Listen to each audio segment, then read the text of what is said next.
അമൃത് ഭാരത് പദ്ധതിയിൽ ഉൾപ്പെടുത്തി വികസിപ്പിച്ച റെയിൽവേ സ്റ്റേഷനുകളുടെ ഉദ്ഘാടനം ഈ മാസം 26-ന് പ്രധാനമന്ത്രി നരേന്ദ്രമോദി നിർവഹിക്കും. പാലക്കാട് ഡിവിഷന് കീഴിൽ 16 സ്റ്റേഷനുകളാണ് പദ്ധതി പ്രകാരം വികസിപ്പിക്കുന്നത്. മലപ്പുറത്തു നിന്നും ഹരികുമാർ തയ്യാറാക്കിയ റിപ്പോർട്ടുകൾ. അമൃത് ഭാരത് പദ്ധതിയിൽ ഉൾപ്പെടുത്തി വികസിപ്പിക്കുന്ന റെയിൽവേ സ്റ്റേഷനുകളുടെ ഉദ്ഘാടനമാണ് 26-ന് പ്രധാനമന്ത്രി നരേന്ദ്രമോദി നിർവഹിക്കുന്നത്.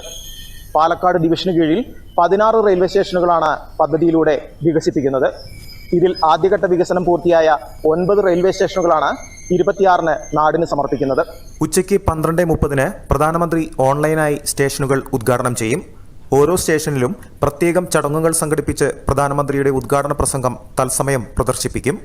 പാലക്കാട് ഡിവിഷന് കീഴിലെ പൊള്ളാച്ചി, ഒറ്റപ്പാലം, ഷൊർണൂർ, കുറ്റിപ്പുറം, തിരൂർ, പരപ്പനങ്ങാടി, ഫറോക്ക്, വടകര, പയ്യന്നൂർ, മാഹി, തലശ്ശേരി, കണ്ണൂർ, കാസർഗോഡ്, മംഗളൂരു ജംഗ്ഷൻ, നിലമ്പൂർ റോഡ്, അങ്ങാടിപ്പുറം എന്നീ സ്റ്റേഷനുകളാണ് അമൃത് ഭാരത് പദ്ധതിയിൽ ഉൾപ്പെടുത്തി നവീകരിക്കുന്നത്.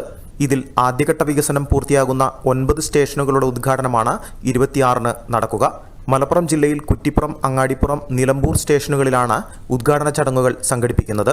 ജില്ലയ്ക്ക് പുറത്ത് ഒറ്റപ്പാലം, ഫറൂഖ്, തലശ്ശേരി, മാഹി, കണ്ണൂർ തുടങ്ങിയ സ്റ്റേഷനുകളാണ് 26-ന് പ്രധാനമന്ത്രി നാടിന് സമർപ്പിക്കുന്നത്. ജില്ലയിൽ നിന്നുള്ള BJP അധ്യക്ഷൻ രവി തേലത്ത് നമ്മോടൊപ്പം ചേരുകയാണ്. എങ്ങനെ നോക്കിക്കാണുന്നു ഈ ജില്ലയുടെ ഈ റെയിൽവേ വികസനത്തെ? ഇപ്പോൾ ഈ നരേന്ദ്രമോദി സർക്കാർ, പ്രത്യേകിച്ച് റെയിൽവേ മന്ത്രി അശ്വിനി വൈഷ്ണവ്ജി, അദ്ദേഹത്തിൻ്റെ കൂടി ഒരു വരവോടുകൂടി വലിയൊരു പ്രൊഫഷണലിസം ഈ മേഖലയിൽ കൊണ്ടുവന്നിട്ടുണ്ട്. ചരിത്രത്തിൽ ഇല്ലാത്ത വികസനമാണ് ഈ നടക്കുന്നത്. നിങ്ങൾക്കെല്ലാവർക്കും നോക്കിയാൽ അത് മനസ്സിലാക്കാൻ സാധിക്കും. ദീർഘകാലമായി നമ്മുടെ രാജ്യം സ്വാതന്ത്ര്യം കിട്ടി ബ്രിട്ടീഷുകാരുടെ കാലത്തുണ്ടായിരുന്ന പല റെയിൽവേ സ്റ്റേഷനുകളും താരതമ്യേന ചെറിയ മെയിൻ്റനൻസ് വർക്ക് ചെയ്യുന്നു എന്നല്ലാതെ കാര്യമായൊരു മാറ്റം ഉണ്ടായിരുന്നില്ല. റെയിൽവേ സ്റ്റേഷനുകളിൽ ഒരുക്കിയ സൗകര്യങ്ങൾ ഇരുകൈയും നീട്ടിയാണ് യാത്രക്കാർ സ്വീകരിക്കുന്നത്. 1.5 നൂറ്റാണ്ടിന് ശേഷം നടക്കുന്ന ഏറ്റവും വലിയ വികസന പ്രവർത്തനമാണ്. പിന്നെ ഏതായാലും കേന്ദ്ര സർക്കാരും റെയിൽവേയും ബന്ധപ്പെട്ട എല്ലാവരും നടത്തിയ ശ്രമങ്ങൾ നമ്മൾ അഭിനന്ദിക്കും. കഴിഞ്ഞ റെയിൽവേയുടെ ചരിത്രത്തിൽ 50 വർഷമായിട്ട് ഉണ്ടായിരുന്ന വികസനത്തിൻ്റെ എത്രയോ മടങ്ങ് വലിയൊരു വികസനമാണ് നടന്നിട്ടുള്ളത്. അതിൽ റെയിൽവേ ആക്ഷൻ ഫോറത്തിൻ്റെ ഒരു ഭാരവാഹി എന്നുള്ള നിലയിൽ കേന്ദ്ര ഗവൺമെൻറ്റിൻ്റെ ഈ നീക്കത്തെ അങ്ങേയറ്റം ഞങ്ങൾ അഭിനന്ദനാർഹമായ ഒരു കാര്യമായിട്ടാണ് കണക്കാക്കുന്നത്.